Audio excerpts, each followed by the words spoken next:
Bahlul, jangan pura-pura tidak tahu. Jawab Latifah ketus, dia tidak terima sahabatnya Zainab dipermainkan.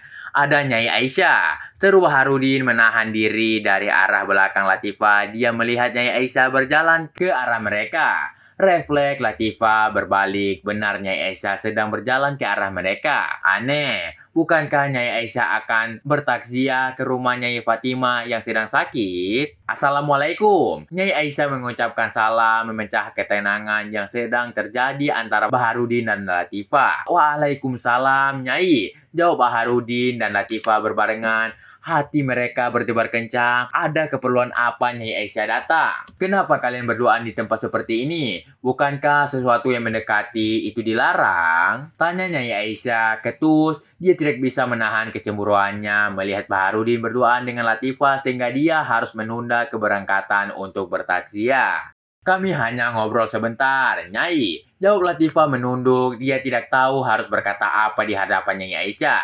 Sudah, pergi kamu ke sana.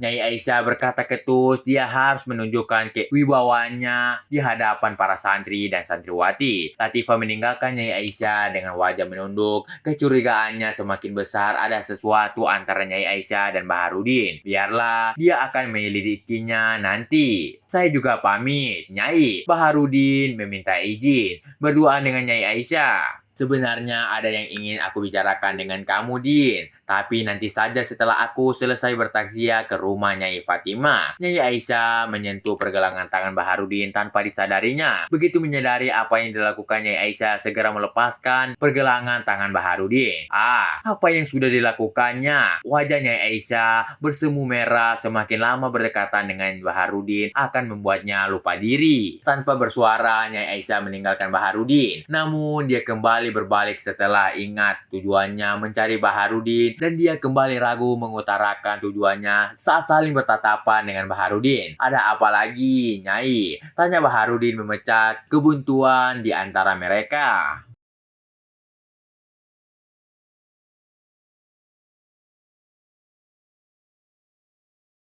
Sudah berapa lama kamu berhubungan dengan Ning Isma? Din, Nyai Aisyah hanya bisa memaki kebodohannya. Kenapa dia justru menanyakan hal ini? Padahal dia ingin Baharudin menjemputnya di suatu tempat setelah selesai bertakziah.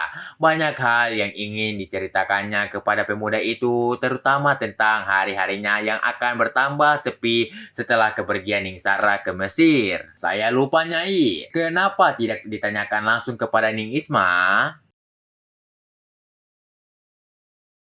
Ya sudah, nanti akan aku tanyakan ke Ning Isma. Oh ya, maukah kamu menjemputku di tidak jauh dari pondok pesantren Bayai Maimun? Nyai Aisyah menarik nafas lega, akhirnya dia berhasil menyampaikan niatnya. Enggak, Nyai. Baharudin menjawab heran kenapa dia harus menjemput Nyai Aisyah. Setahu dia, Nyai Aisyah dan Ning Isma akan naik mobil milik Bayai Nafi. Dia sudah terlanjur berjanji, terpaksa dia akan menjemput Nyai Aisyah nanti. Baharudin melihat jam yang melingkar di pergelangan tangan. Sudah hampir 30 menit dia menunggu Nyai Aisyah, namun yang ditunggu belum juga datang. Terpaksa dia harus bersabar menunggu bidadari secantik itu. Berapa lama waktu yang dilaluinya akan terbayar lunas setelah mereka bertemu memadu kasih. Senyum di bibir Baharudin mengembang tanpa disadarinya. Keindahan Nyai Aisyah tidak akan kalah dengan keindahan wanita belia. Sebuah tepukan lembut menyentuh pundak Baharudin. Refleks dia menoleh dan melihat wanita bercadar sudah berdiri di sampingnya tanpa mengucapkan sepatah kata pun. Nyai, seru Baharudin ragu. Namun, dari aroma parfum yang dipakainya sama dengan terakhir kali mereka bertemu. Keyakinannya bertambah saat wanita bercadar itu mengangguk mengiyakan dugaannya.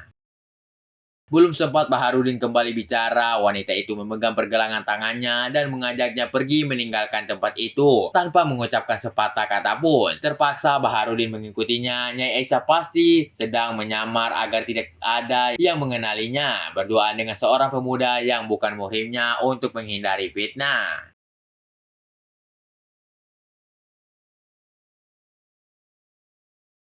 Hati Baharudin berdesir aneh, membayangkan sebentar lagi dia akan kembali bisa menikmati Nyai Aisyah seperti waktu itu. Sungguh beruntung hidupnya tanpa perlu bersusah payah bisa menikmati kehangatan wanita-wanita mulia yang dikaruniai kecantikan seperti bidadari.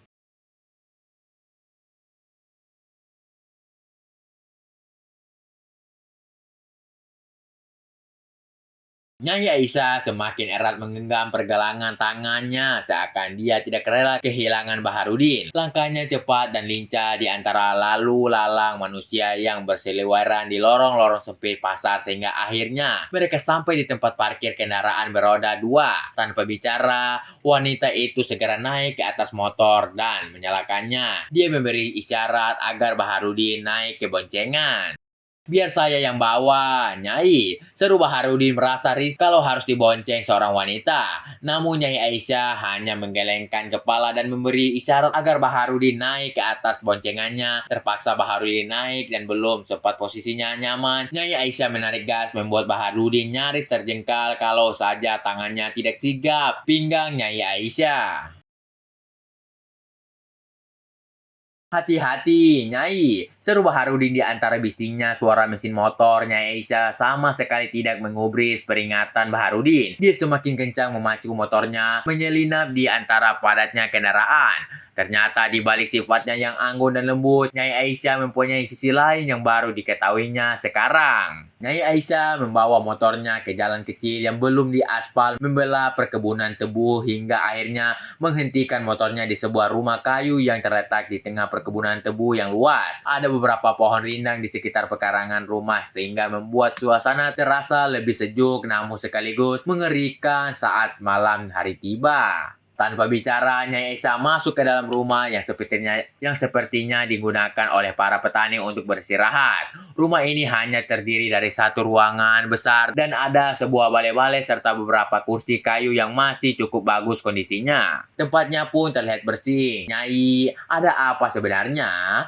Tanya Baharudin. Dia menatap punggung Nyai Aisyah yang membelakanginya, tapi Nyai Aisyah tetap membisu membuat Baharudin gelisah. Di tempat ini seharusnya Nyai Aisyah tidak perlu lagi terus-menerus membisu. Nyai Aisyah berbalik menghadap Baharudin, cadar di wajahnya masih terpakai. Baharudin menatapnya ragu, sepertinya dia bukan Nyai Aisyah seperti dugaannya. Kalau wanita bercadar itu Nyai Aisyah, buat apa dia menunjukkan sikap aneh? Belum ada satu kata pun yang keluar dari wanita bercadar itu, seakan sengaja menyembunyikan suaranya agar tidak dikenali. Siapa sebenarnya kamu? Apa maksud kamu membawaku ke sini? Tanya Baharudin mulai gelisah. Dia melihat ke arah pintu yang baru saja dimasukinya. Kamu bertanya, aku siapa? Tanya wanita bercadar itu dengan suara ketus membuat kedua lutut Baharudin menjadi lemas. Dia sangat mengenal suara wanita bercadar itu. Kak, kamu? Tanya Baharudin, suaranya tercekat, ini jauh dari pikirannya. Rasanya tidak masuk akal wanita bercadar ini mengajaknya ke sini. Untuk apa? Ya, aku. Jawab wanita bercadar itu segera menanggal cadarnya dan wajah Nisara yang bersemu merah menahan marah menatap wajah Baharudin tajam. Oke guys, terima kasih telah tonton channel kami dan jangan lupa like dan subscribe channel kami agar kamu tidak ketinggalan novel-novel berikutnya. Bagi yang mau mencari informasi lebih lanjut, bisa langsung join grup Telegram kami ya. Terima kasih.